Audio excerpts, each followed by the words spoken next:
Abbey Dental, sponsors of Late Lunch for all aspects of today's dental care. Highly recommended throughout the Isle of Man. Welcome to another Late Lunch Leftovers podcast, where this week we found out all about whitening your teeth with Mark Hepworth from Abbey Dental. We had another mindful practice from Mike Cooley, and also on Wednesday we were joined by Donna from Paracise, who had us doing some simple exercises in the studio, on air, as you do. Also, the Moghrey Jedoonee challenge had me rather confused with a scutch of different Neds. Is it Kenyuk, Kelly, Madrill? And we started the week by paying a visit to Georgie Revel up in Bride in the wonderful cook shack, where she had us making a quiche. We're live, baby. We might try and get a bit of the B-52s in before the end of the show, I think. I think that might have to be done.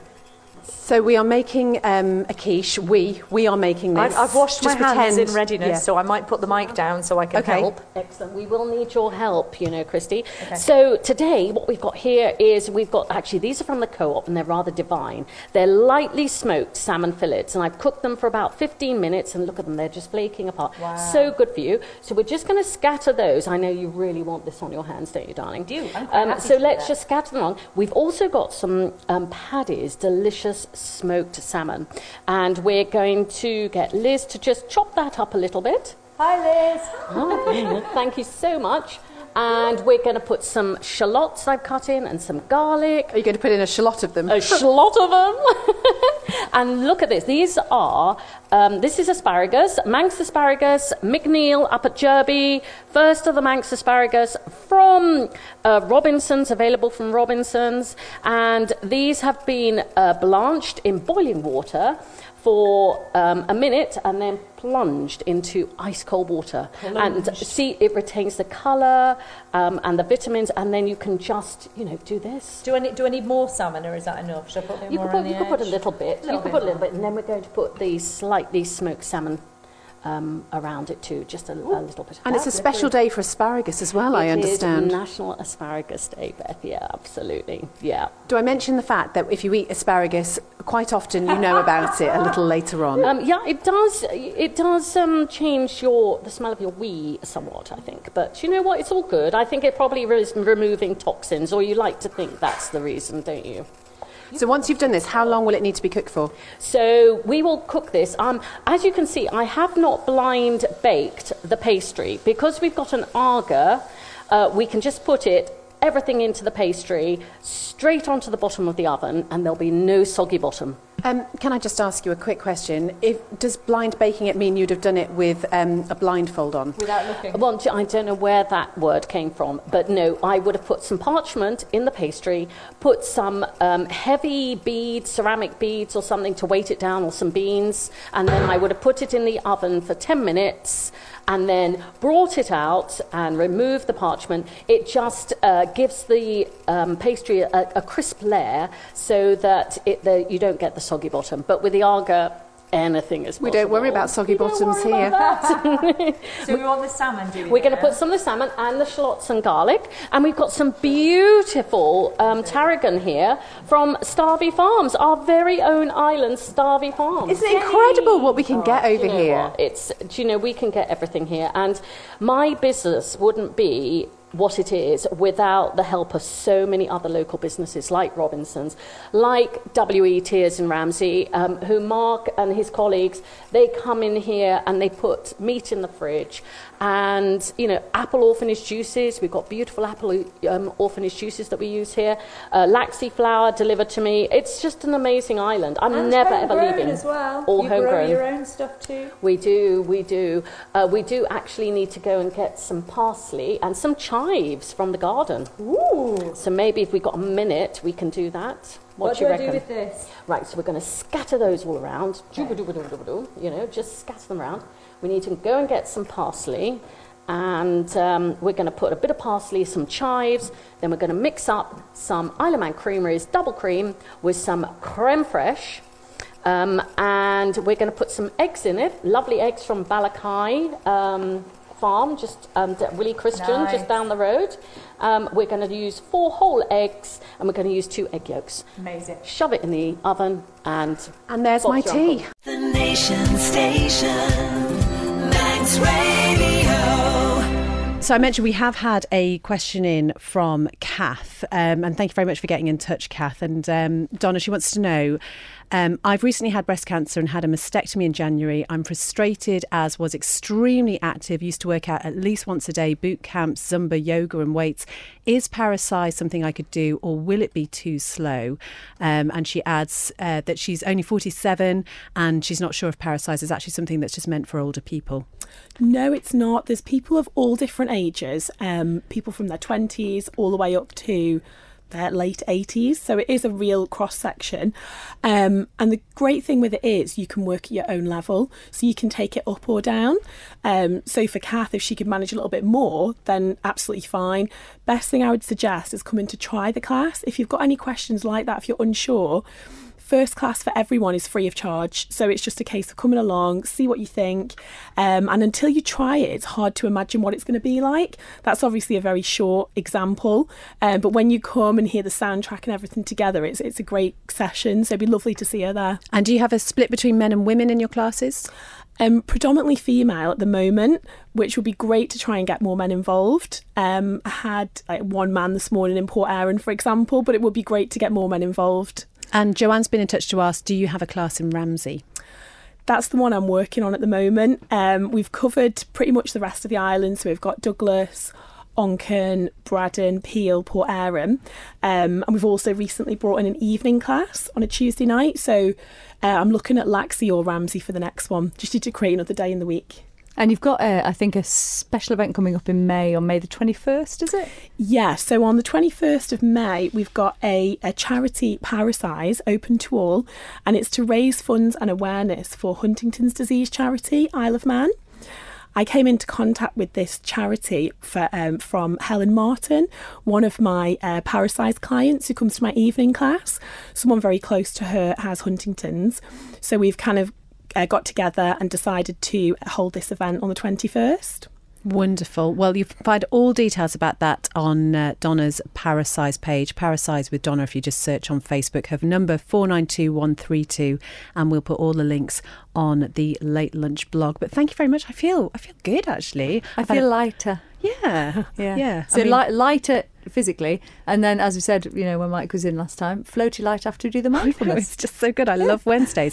Donna, great to see you. You will be back with us next month, and keep it. Let's work on those arms. Yeah.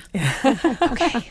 The Nation Station, Manx Radio.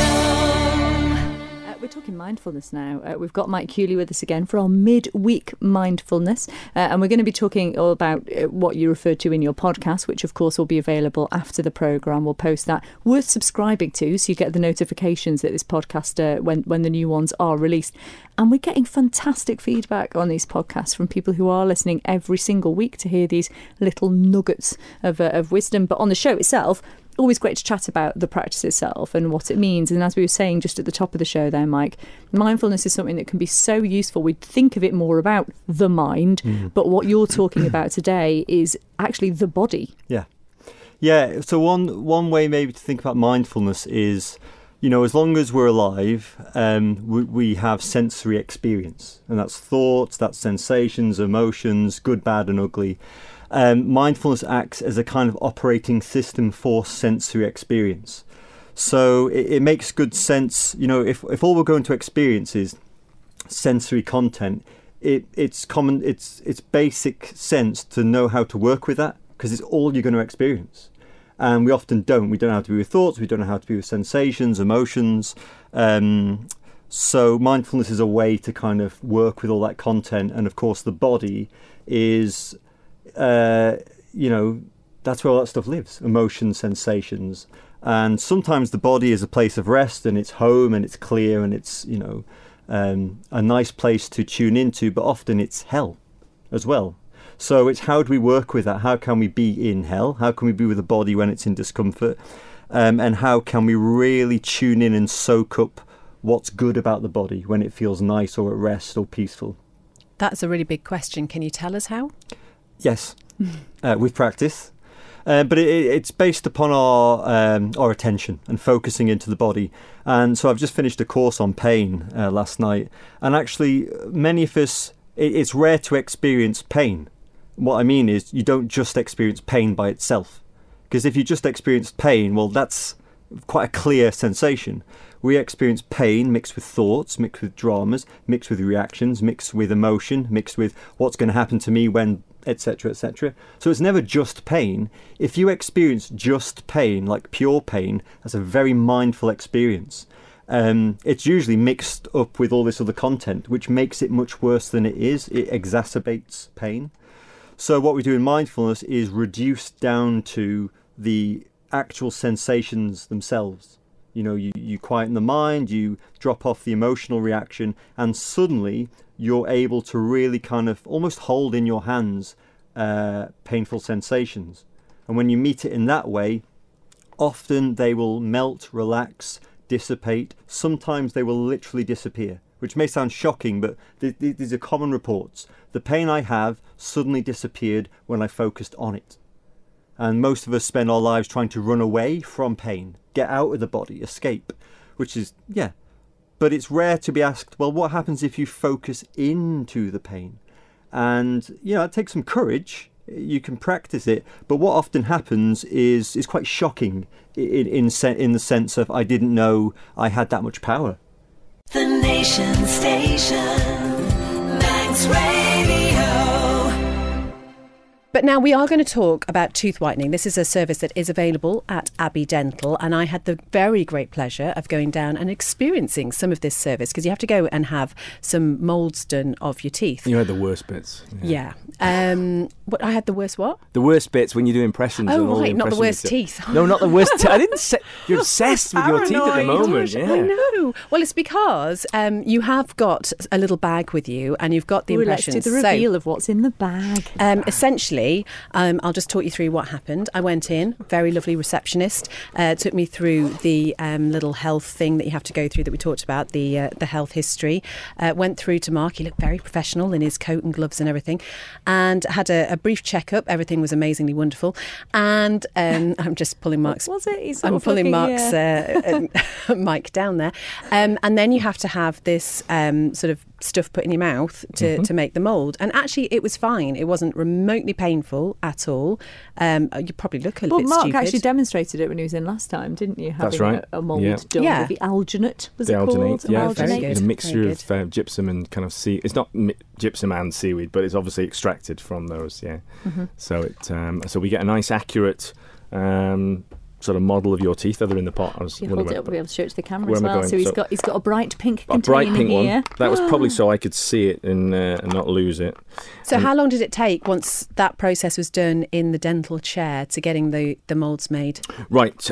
Generally, the moulds themselves can be... There are different ways you can make the moulds. We can send the moulds off to the lab and we get them back that way. In yours, because we were in a bit of a rush to get yours and we wanted to make sure we got them back, so we made yours sort of in the surgery. So what we'll do, if I sometimes want to make a model of a patient's teeth, we'll cast them up and I can keep models that way. In your case, that's what we did, so we got them back. So we probably took the impressions and then the next day we'll have mixed up a sort of dental plaster. So it's not quite plaster of Paris. It's called dental stone. So it's a mixture of plaster of Paris and a plaster compound called Cafe. So it just gives it a bit more strength. So we mix up the models, mix up the plaster, pour that into the models. They set in about half an hour to an hour. Carefully take them out, and then we have a model of your lower teeth and your upper teeth. I just want to say that I'm currently holding your lower jaw. That's it. Oh, that's really weird. How bizarre. If you hold the two together like that, you can imagine what food sees as it disappears down Beth's throat. So that's the last thing that food would see as it goes. But anyway. Bye-bye food. Yeah. So we have those models, if you like, are then placed on it's like a small vacuum cleaner almost, but it's called a pull-down machine. So it creates a vacuum, and then we have a plastic film which is heated up. It melts, and as it goes soft and begins to melt, it's then pushed down and pulled down onto the model by the vacuum former, and that forms a really, really tight seal around your teeth. We can then take those models off. And I remember saying last time you were with us, we were talking about moulds, and you were saying it's actually quite a good idea to keep hold of that, the mould itself. Yeah, the models of your teeth. If you have any crown work done, we have no problem if a patient says to us, can I keep my models? So if you've had a crown or a veneer or a denture even. So yeah, by all means, keep your models because they're very handy because first of all, they're an accurate representation of your teeth today, or in your case last week. So heaven forbid if you were to fall over and break one of your teeth, if you've got those models with you, the dentist can apply a putty to the back of that, and he can create a little another little mould, so I could then put that in your mouth and build up your tooth again, so it would be exactly the same shape and size as where you are now. And you probably wouldn't make the bottom teeth as crooked. I might not do now. Okay. Right, so we've got these moulds then. Yep. If you were going to go for whitening, first of all, how white can you go? Right. That's kind of dependent on the stains and how stained your teeth are. Okay.